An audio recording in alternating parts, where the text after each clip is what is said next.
Sveiki visi, tai šiandien servise 007 turim Lexus hybridinį modelį RX 450H. Neseniai klientas jį nusipirko, atvažiavo be abejonės kokybiškai Landrenzo sistemos instaliacijai, montavimui. Tai kai visada sumontavom Landrenzo Evo OBD įrangą ir dabar aišku grįžinėjom jau iš test drive'o, sistemą sukalibravom, sužiūrėjom mišinius visose sūkiuose, visose diapazonuose ir grįžę į dirbtuvės galėsim jau pilnai atiduoti automobilį, reiškias, klientui. Klientui kaip visada, kaip ir kiekvieną kartą pravesim detalų instruktažą, kas yra sumontuota, kodėl yra sumontuota, kur kokie komponentai, ko tikėtis, kaip naudot, kaip prižiūrėti.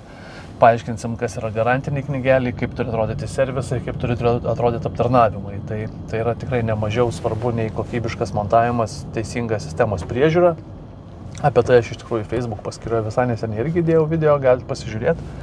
Tai apie tą aptarnavimo temą mes tikrai jau ne kartą esam ją palietę ir ateityje iš tikrųjų galbūt paliesim ir dar labiau, nes reikia suprasti, kad laukia pasikeist ar pačiam pasikeist, kaip sakyti, tą dujinės fazės filtrą, tai toli gražu nėra aptarnavimas, arba tas aptarnavimas toks yra tiek pat teisingas ir lygus, kas pasikeis salono filtrą ir įsivaizduot, kad automobilis žiemai paruoštas. Tai jeigu kažkas taip mano ir kažkam toks suvokimas tinka, patinka, tenkina, tai tada pirmin.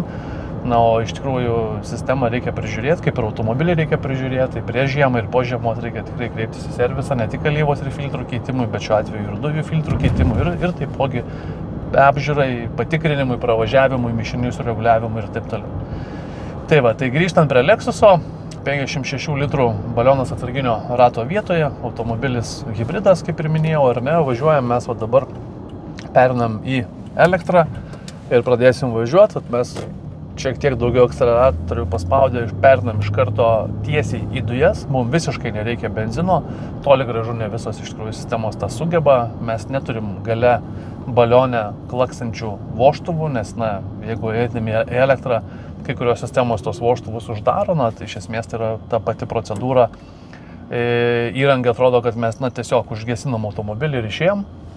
Pradėdami važiuoti mes vėl iš naujo pasileidžiam, tai dažnai pasileidžia į benziną ten tom 2-3 sekundėm ir paskui perina į dujas. Tai sistemos, kurios negeba teisingai imituoti ir dirbti tarp elektros ir iš karto dujų, jūs be abejonės per metus supleškina galimai net ir ne vieną benzino baką. Tai tą reikia irgi turėti omeny ir įsivertinti, taip kad renkantis hybridui, sistema jinai turi būti ta, kuri geba dirbti su hybridiniais varikliais teisingai. Tai aišku, Landrenzo yra tikrai viena iš tų sistemų, kurios gali dirbti sklandžiai ir puikiai su hybridiniais varikliais. Tikrai nėra Landrenzo vienintelė tokia sistema, tikrai nėra taip, kad viena sistema yra pati geriausia. Be abejo, 90% sistemos iš principo taip, kaip jinai veikia ir taip, kaip padaryta, tai yra meistrų rankų klausimas, kompetencijos klausimas, nes teisingas tas įrangos montavimas, jisai prasideda ne tik nuo komponentų teisingų parinkimo, jų visų tų komponentų suinstaliavimo, sumontavimo, tada tvarkingo be abejonės pravažiavimo, sukalibravimo, teisingos dokumentacijos ir tik tai visas šitas nuo pradžios iki galo procesas ir tai yra kokybiškas montavimas.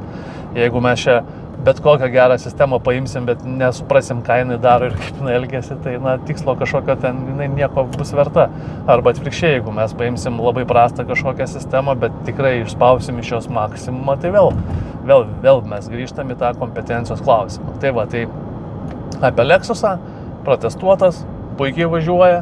Jeigu turit automobilį, apie kurio dujinę įrangą galimai svarstot, pasikonsultuokit, kreipkitės, rašykit, pakonsultuosiu ir jeigu nuspręsit susimontuoti įrangą, be abejonės ją kokybiškai sumontuosim. Taip, ačiū už dėmesį.